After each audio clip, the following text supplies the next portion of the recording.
Like, don't go to school if you're going to stay working in customer service. If that's your plan, then don't go to school.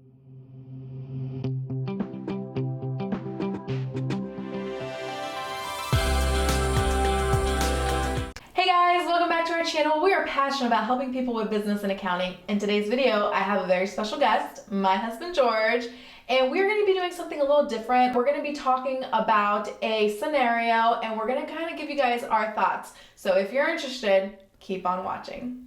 All right, guys, so we've helped quite a bit of people with their personal finances, and one of our favorite type of persons that we like to help is people just getting started. You know, we wish we would have had some more guidance when we were in our early 20s. So I think this scenario and this person that we're going to help out hopefully will help some of you out there as well. So this individual is 20 years old, just got their associate's degree at a community college, landed their first job making around $35,000 a year at a bank in their customer service department, and is still living with their parents though, but wants to move out, get their own place, wants to buy their first car, wants to finish college, get their bachelor's degree, and wants to eventually buy their own home. So what are your thoughts? How do we help this person out? Gosh, I'd say just finish college first. I mean, if you already have an associate's degree and you're motivated and it's something that you want to do, then finish. Why put yourself through having to have a car payment and all of that stress associated with it? School is hard enough as it is. So I'd say finish your 2 years. Obviously you have a car if you're going to a community college. So use whatever clunker you're using, get through school, because once you finish, then you're gonna put yourself in a better financial position because you're gonna land a better paying job. Like, don't go to school if you're gonna stay working in customer service. If that's your plan, then don't go to school.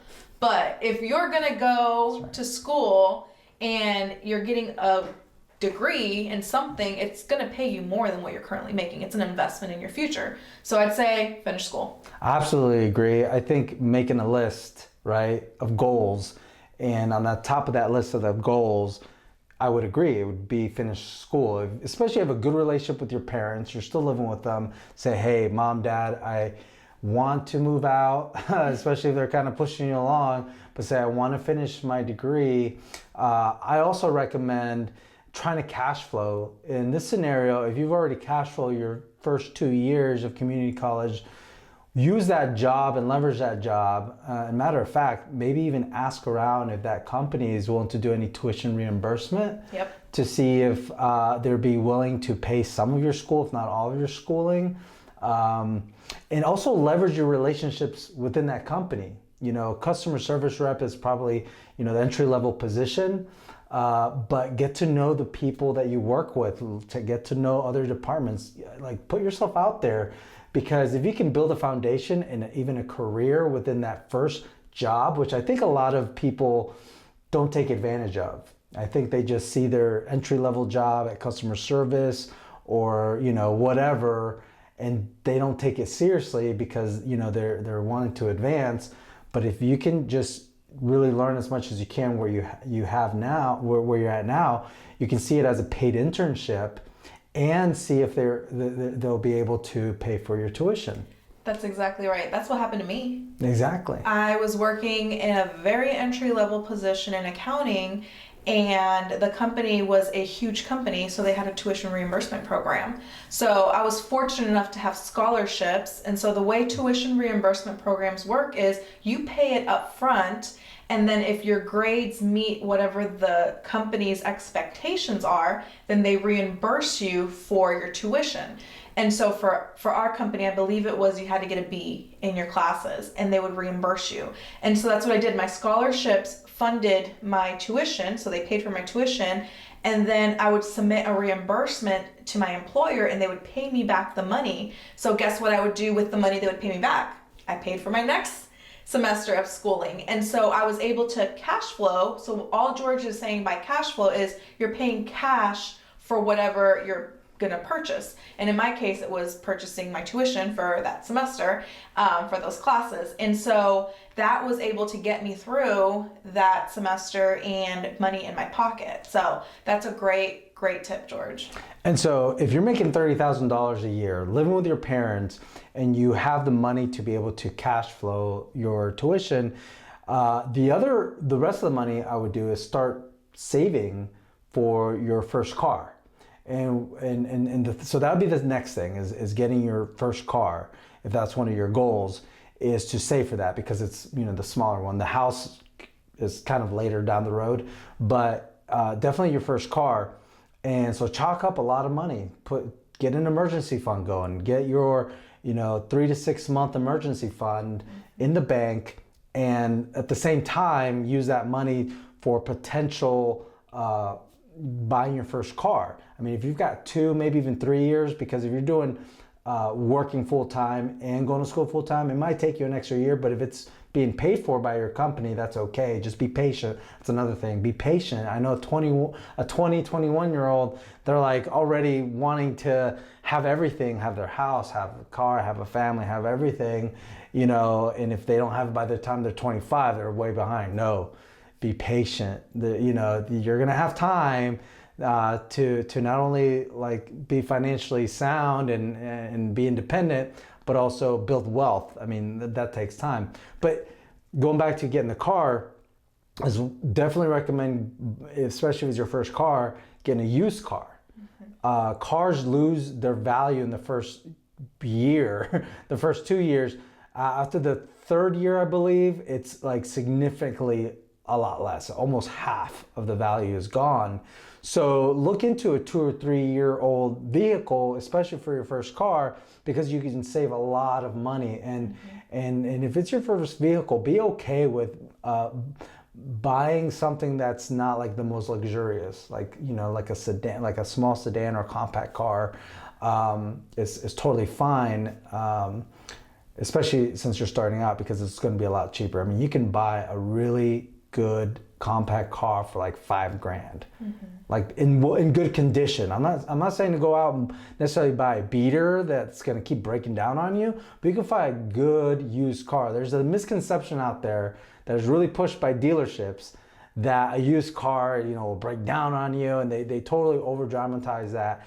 Because we've bought used cars, and we helped your sister just recently buy a used car for like $5,000, and it's like a good car. Sometimes I'm a little jealous, because I'm like, man, that's a good deal. Like, I want that car. It's a little car, but it gets the job done. It gets you from point A to point B. And then later down, once you're in a better financial position, you can buy the luxury sedans and the luxury SUVs and whatever else that you want. But you got to remember, you got to, start out slowly, because I think people, young people especially, are so gung-ho and they want it all too fast. So what do you think? Well, I think that we're kind of ahead here, because someone that lives with their parents probably doesn't have credit. So the problem that I see with most young people is you have been sheltered, essentially. Like, your parents bought you your first car, what gets you to point A, or you're probably using your parents' car. So there's a misconception of you only can build credit with a credit card. And I just want to say that that's not true. And so in order for you to purchase anything on financed, you have to have good credit, okay? So one of the things that I wanted to just touch on is credit, how to build credit. That's good. Because you can't get a car loan without credit. Correct.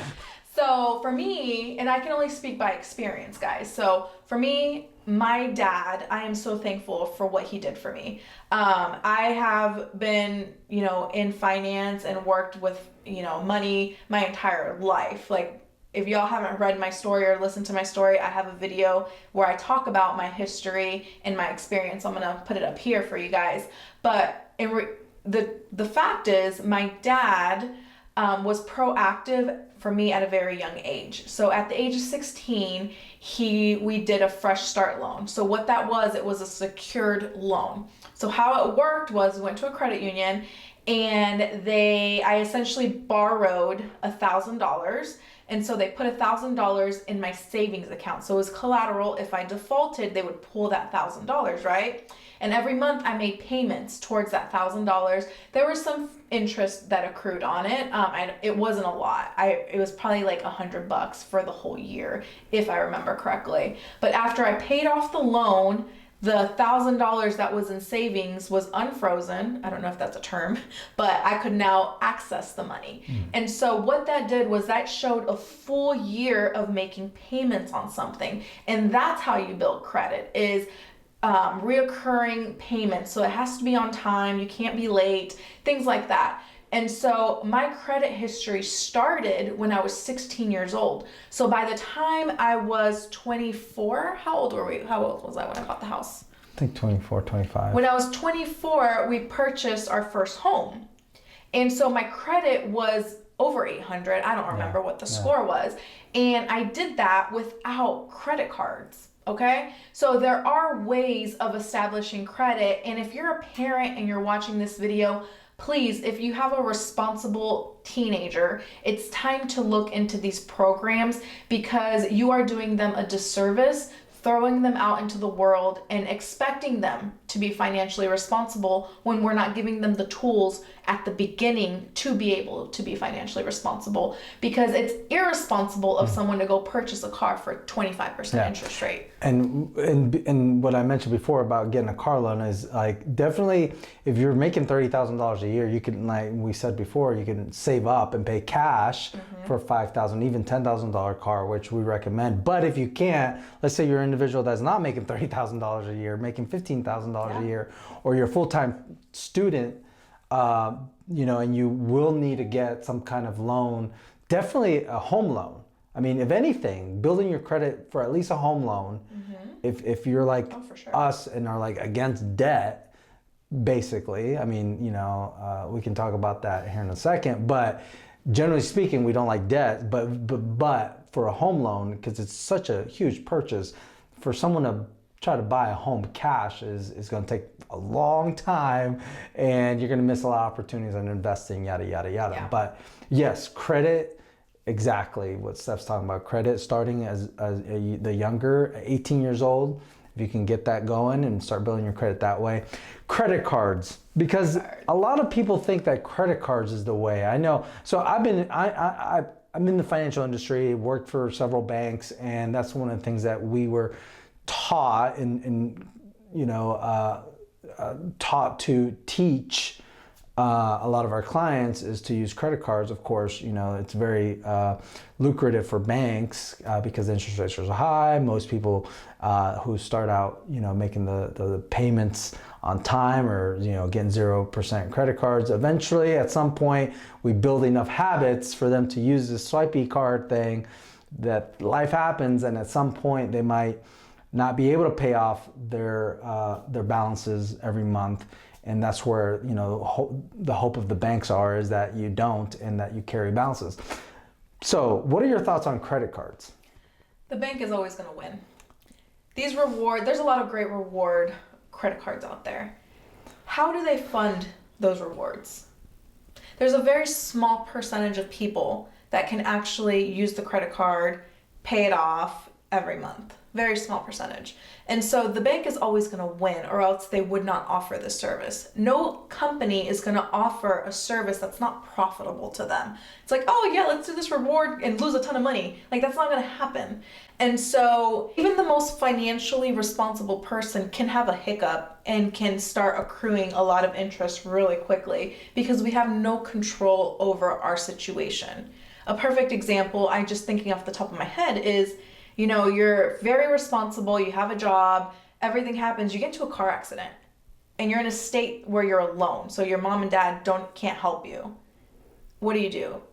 Well, you gotta get to point A to point B, so you start Ubering, because you have to get to work. But in 1 month, that Uber charge is $600-700. And what happens if your employer says, you know what, you're late all the time because your Uber doesn't get here on time, we're gonna have to let you go. Transportation is key. Yeah. So now you don't have a job, you don't have a car, and your rent is coming due. So what do? Well, you put that on the credit card because. Yep. So now we've put our Uber on the credit card, we've put our rent on the credit card, and we have no income, and the minimum payment is only $25. Awesome! I can pay $25. That's what people don't realize is like things do happen. Emergencies happen, things happen, and it's not until you go through those situations that you think everything is fine. Plus, another thing that credit card companies do that people don't realize is it gives you the incentive to buy more, right? Because the reward points, you swipe it more. So you're at the mall, your intention is to buy, one outfit. Well, you have the credit card. It's you buy now, pay later. So the habit that forms, especially in those scenarios, and the retail stores are in on this whole scheme, is you get more points if you use their credit cards, and you get 15% discounts, but you are buying more. Yeah. There's a study shows that about 15 to 20% more is spent on credit cards purchases. You spend 15 to 20% more on your purchases than if you would pay cash or use your debit card. So it's a lot of psychological things that are happening that the banks know of. So even if they do lose some temporarily, or they have an expense for cash rewards or cash back, they're making it up front because they charge these retailers per transaction. So they're making more up front that you're spending an extra 15 to 20% on transactions, on purchases. So at the end of the day, like you said, the house wins, the banks win. So credit cards aren't the wisest thing, especially if you're starting out. There's other ways to build credit, like doing the secured loan. Another way is to have when you're ready to go rent, because I do think a person that's making $30,000 a year, and they finish college, then the next step would be like, yeah, you need to go out on your own. Mm-hmm. You need to go out on your own. You saved up enough money to buy your own $5,000, $10,000 car cash. Now it's time to go out and venture out on your own. And once you venture out on your own, and if you've established some type of credit by doing the secured credit, and to build more credit, the secured loan to get credit, then you go out and buy an apartment or get an apartment. Mm-hmm. Ask the apartment complex, do you guys hit my credit report as I'm paying my bill? Most places do, especially the large apartment complexes, they will hit your credit report for paying it on time and things like that. So that's another way you can start building your credit towards saving towards your home purchase. So let me recap real quick, just so we know where we're at with this person that we're helping out, and hopefully you're getting some of this information here. So they had them to school. We sent them to school. They finished school. They were living with their parents to save up. They saved up enough emergency fund. They saved up, let's say, $10,000. And then they saved another $10,000 for a car. They bought their first car, used car, but it works, it's reliable. Now it's like, okay, parents are like, okay, you're 25 now, get out. And if you're still working at the bank, still making, let's say at this point, $32,000, $33,000 a year. Now you've got your bachelor's degree. Now it's time to start working hard at the company to advance your position to maybe senior, or with a degree, you might want to be looking at analytics, and depends on what degree you're in. So let's talk about that real quick. What degree do you recommend this person have if they're working at a bank as a customer service rep and they got their basic associate's degree? I would say, well, if they're getting their basics associates, they probably have some sort of business administration degree, which that'd be the most logical, right? Mm-hmm. You're working at a bank, business.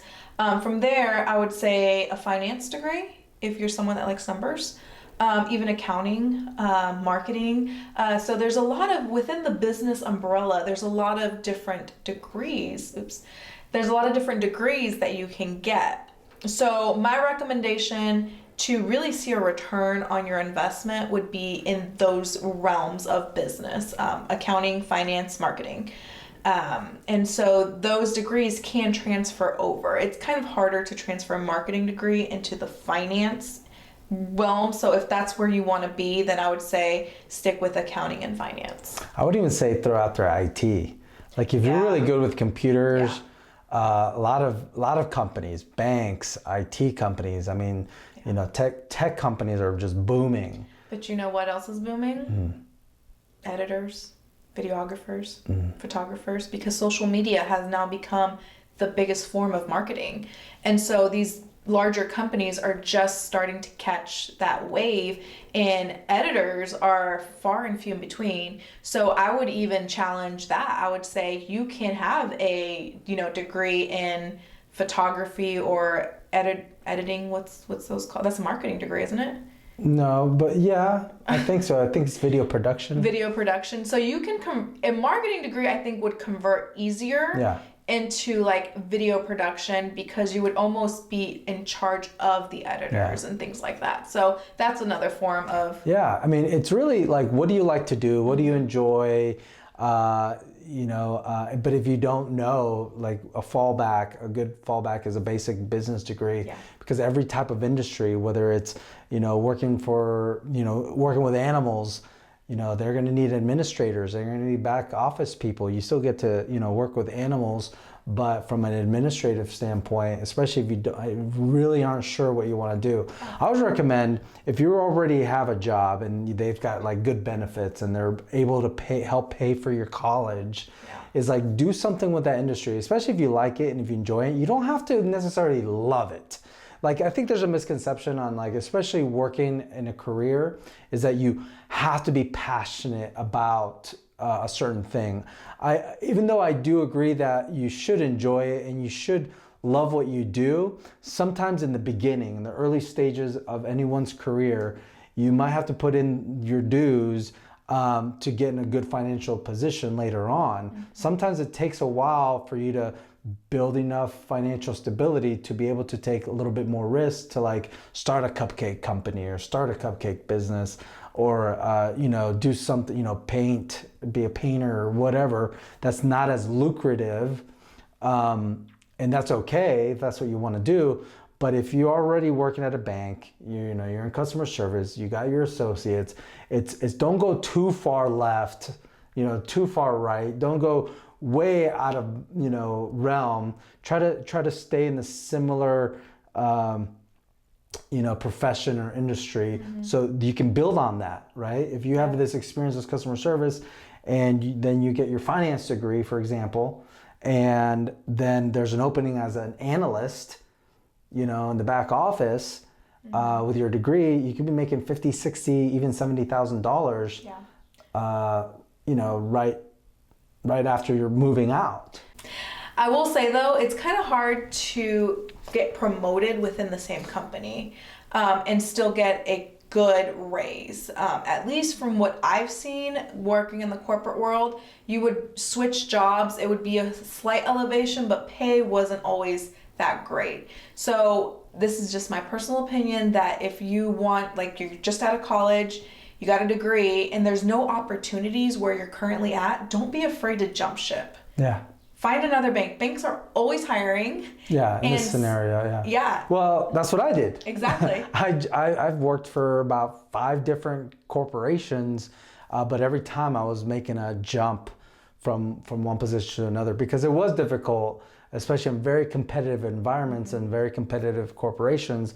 It is very difficult for you to find the next step. So yeah, I 100% agree that it may not be in the same company, but in similar industries. And it doesn't have to be just banking. In this scenario, this person, has a foundation. So try to build on that. Right? Yeah. When you're going to go get another job, now you have a competitive advantage, right? Because not only do you have a degree, because you're competing against other people that have the same degree, but guess what? You now have 2 years of experience in banking. So that just puts you at a higher level than someone that went to school for 4 years and has no experience.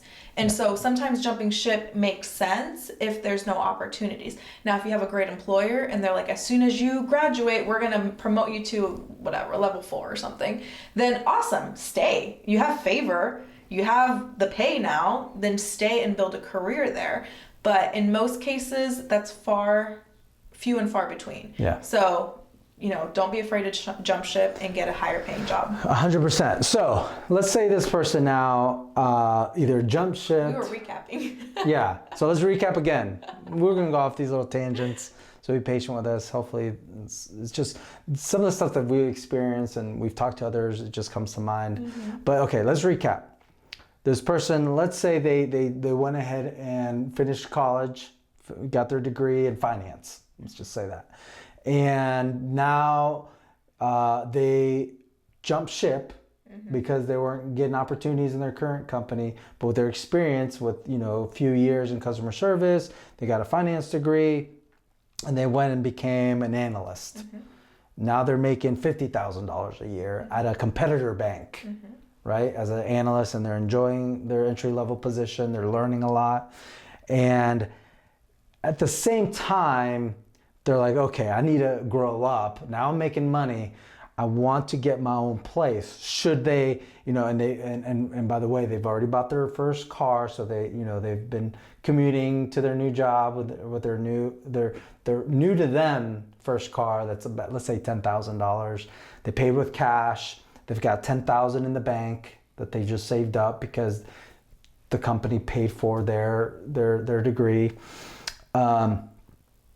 And they got their associates without getting into debt, and they built some credit. And so now it's like, what's the next step? Mm-hmm. The next step would be to rent. And even though... So not buy a house. Like, okay, they're living with their parents, and they're making $50,000 a year. They got $10,000 in the bank. Why not buy a house? Because isn't renting like throwing away money away? Yes. Yes, it is. I wholeheartedly believe it is. But here's the thing. When you're someone that has been living with your parents, you have very little responsibilities. It's very easy to make a car payment and maybe an insurance payment. But now you have to pay utilities. You have to pay rent. Food. There's a lot of, small expenses that add up over time that you didn't have to pay before. Mm-hmm. So jumping from your parents' house to all of a sudden home ownership, you have to furnish an entire home. So there's a lot of costs that come associated with that. So I would say, don't just jump in the deep end. There's a few steps in between. And renting, I think, is great because if something happens in the home, let's say there's a flood, guess what? If you're renting, it's the homeowner's problem. It's the apartment complex. The apartment, exactly. It's whoever owns the property's problem. If you have a flood in your own home, it's your problem. It costs money, and that's a good point. Most people, I know I didn't realize how much it cost to own a home.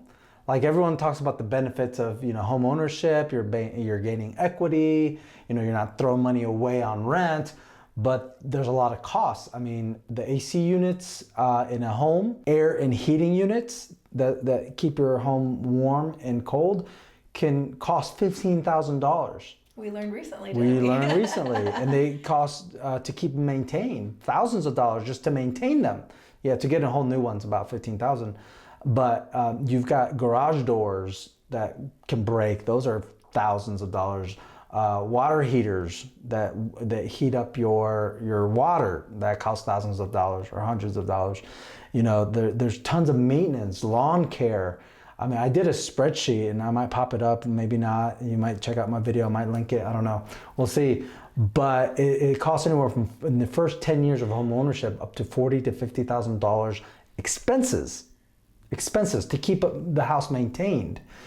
And many people don't realize the expenses that come with home ownership. Yeah. And like you said, I think it's a good transition to get practice at living on your own and to paying certain bills. Yeah. Because home ownership, it's a lot more bills that you have to pay. Yeah, in this scenario, this person only has $10,000 in savings. That's not enough for a down payment anyways.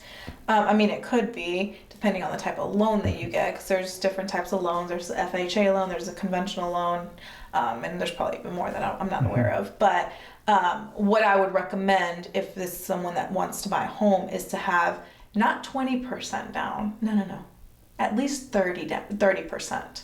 Here's why. 20% is going to go to the down payment of the home. Yes. Now, there's other costs associated with buying a home. You have the closing costs, the realtor costs. I mean, there's more costs. Then you have to get insurance on the property. There's hidden stuff that we don't think about.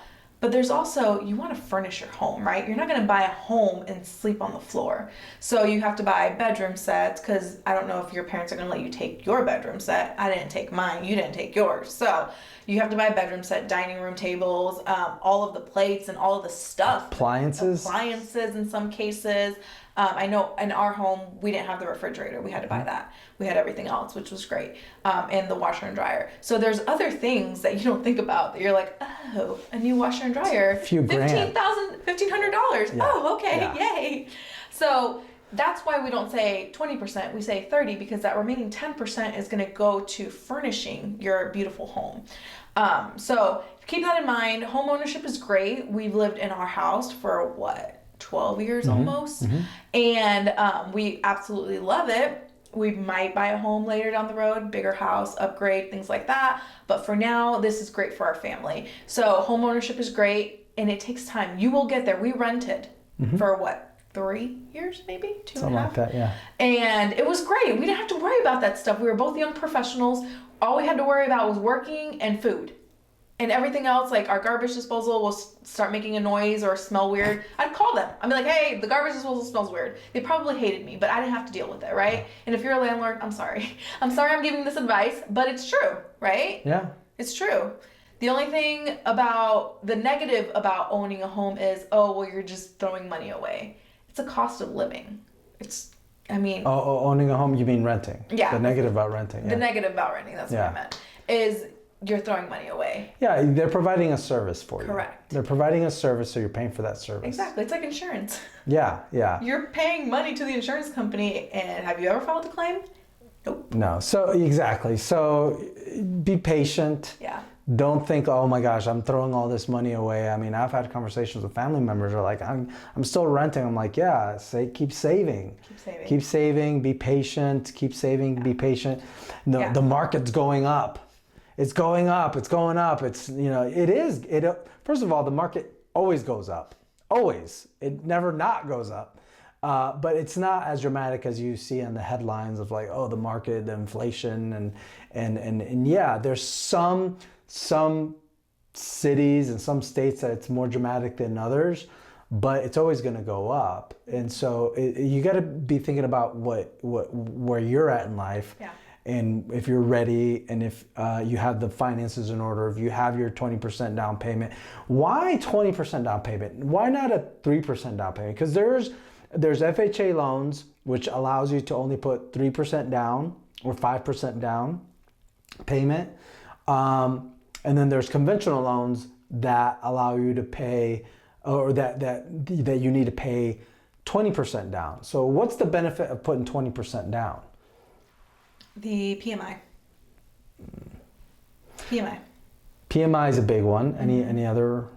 So with a loan of 20%, you're putting 20% down, right? When you're only putting 3%, that's 17% more of a loan that you're getting for the same amount of house, which means you're paying more interest for the life of the loan. Yeah, you're financing an extra $17,000. In some cases. Yeah, or depending if it's $100,000 home and you're putting, 3% down versus. So that's another reason. Another reason too is the interest rates are a lot better on conventional loans, much better because. Conventional loans. FHA loans, which you only need 3 to 5% down, are riskier. That's why you do have to pay PMI up to $60 to up to $150. Can you define what PMI is? PMI is private mortgage insurance. Private mortgage insurance is an insurance that the mortgage companies have for themselves. It's to protect themselves in case you default, because if they're giving you a loan, which is FHA loans are mandated by the government so more people can afford them, they're wanting to make sure that there's insurance because the risk of default is much higher. If someone's only going to put 3% down on a huge home and the bank is putting 97% down to finance the home, the likelihood of someone walking away from, putting let's say $3,000 on a $100,000 home, right? And the bank is putting $97,000 home. You have less skin in the game. That person can walk away so much easier and let the bank have the property. Then if it's a 20% down, you're a lot more committed that you will keep the home, that you'll be more responsible, that you're good with your finances. So your interest rates are better. You don't have PMI if you do a conventional loan. You're paying off your mortgage a lot faster, which, by the way, you gain more traction.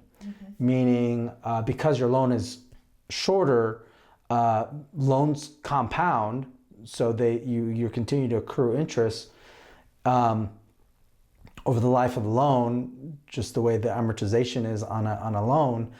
If you've put in 20% down, you're able to knock down that loan much faster, which is another thing that we recommend. If this person is making $50,000 a year, okay, they're renting. So let's go back. This person is still, let's say they're renting. They rented for 3 more years. They saved up, let's say, $20,000, right? They've got their car paid off. They saved up $20,000. Let me put it back. In 3 years, they probably saved up, let's say they saved up $50,000, right? Wow. Okay. Making $50,000 a year, in 3 years, you can do it. And I recommend doing it. If you're making that kind of money, live below your means, be patient, save a lot of money, save as much as you can, because that's the goal, right? The goal is for home ownership. The faster you can save up, and I'm saying $50,000 because you put $20,000 on a $100,000 home down. You want to have an extra $5,000 to $10,000 to furnish it, so there goes 30. But you also want to have an emergency fund still in place, for emergencies, because a home costs about $30,000 to $40,000 to $50,000 in the first 10 years. So you need an additional emergency fund for things to break down or what have you, or your car breaks down or whatever. So that's what I recommend is, like, when you're renting, still beef up. Still beef up your savings. Someone will say, well, when do I start investing?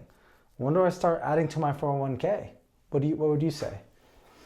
Well, if it's someone that there's different steps, right, in your financial plan. Yeah. So if you're someone that doesn't have credit card debt, if you're someone that's saved up for an emergency fund and you have your savings beefed up, then I would say start investing.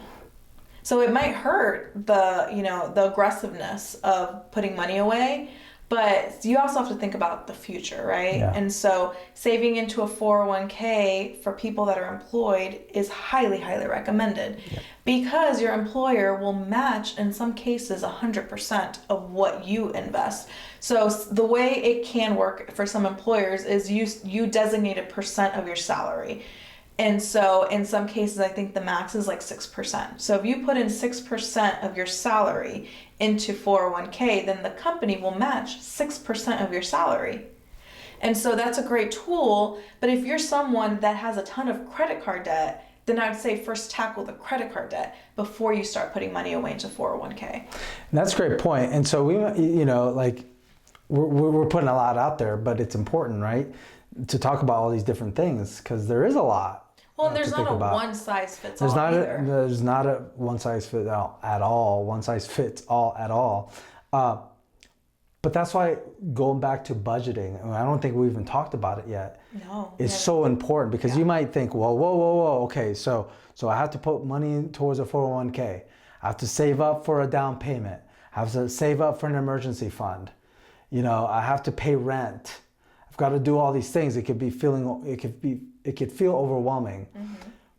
But if you budget, if you know where your money's going, right? You're making $50,000. That's not chump change. Especially for one individual, who lives alone. Yeah, that has a car paid off with no debt.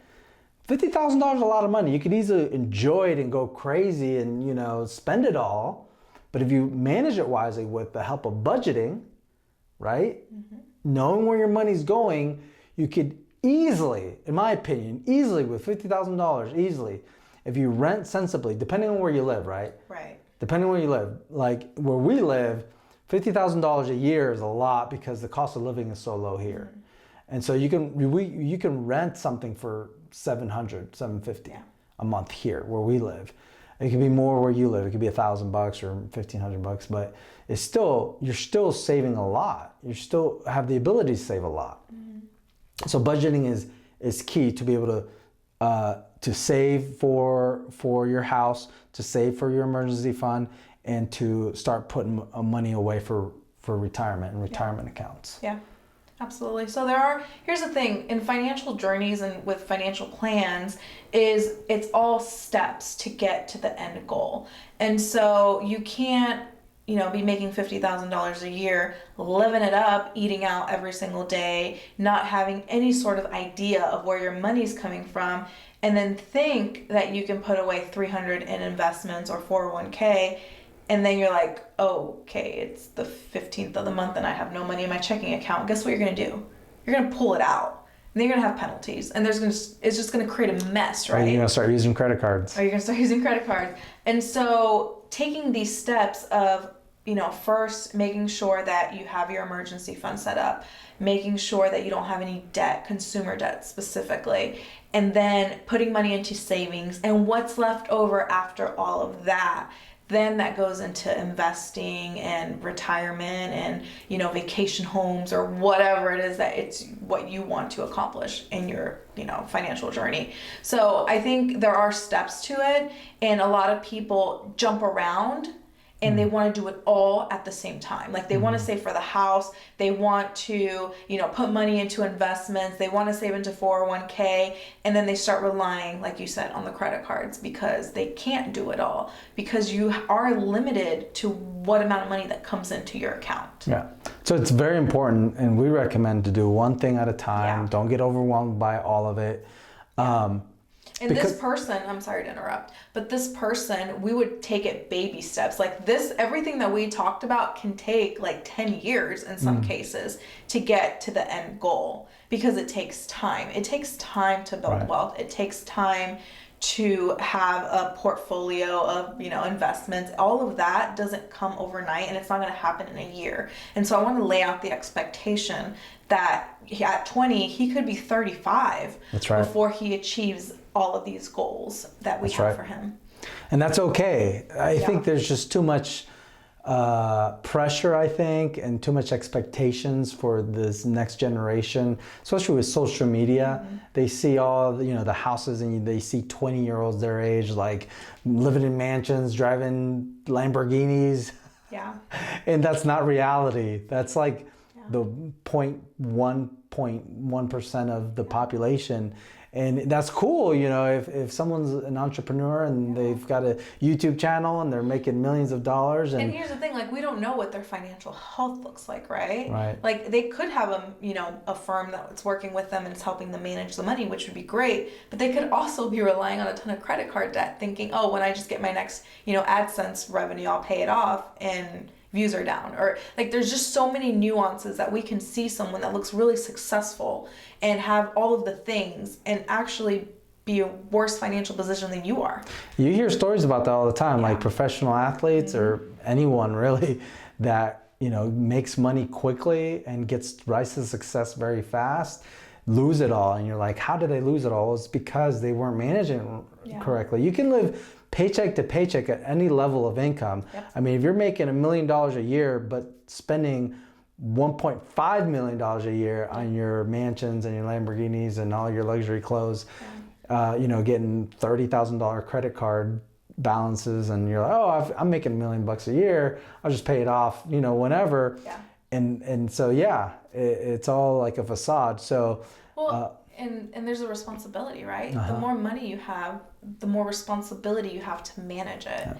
And it takes more time. So if you think doing a budget when you're making $30,000 takes a lot of your time, wait till you're managing $300,000. Yeah. Like, what does that look like? You know what I mean? So I think that the slow growth and helps you as a person develop different skill sets, because your budget making, one income, one person, no children, looks a lot different once you get married. Then you have kids. If that's something that you want to do, then that looks completely different. Oh, yeah. So it's evolving with your financial journey. That's the key for most people to actually be successful, because you can go through all the steps. You can do the Dave Ramsey courses, which are great, by the way. You can do all of those things when you're single, no kids, and then life happens. And now you have multiple people in your household. You have a bigger home. You have more responsibilities.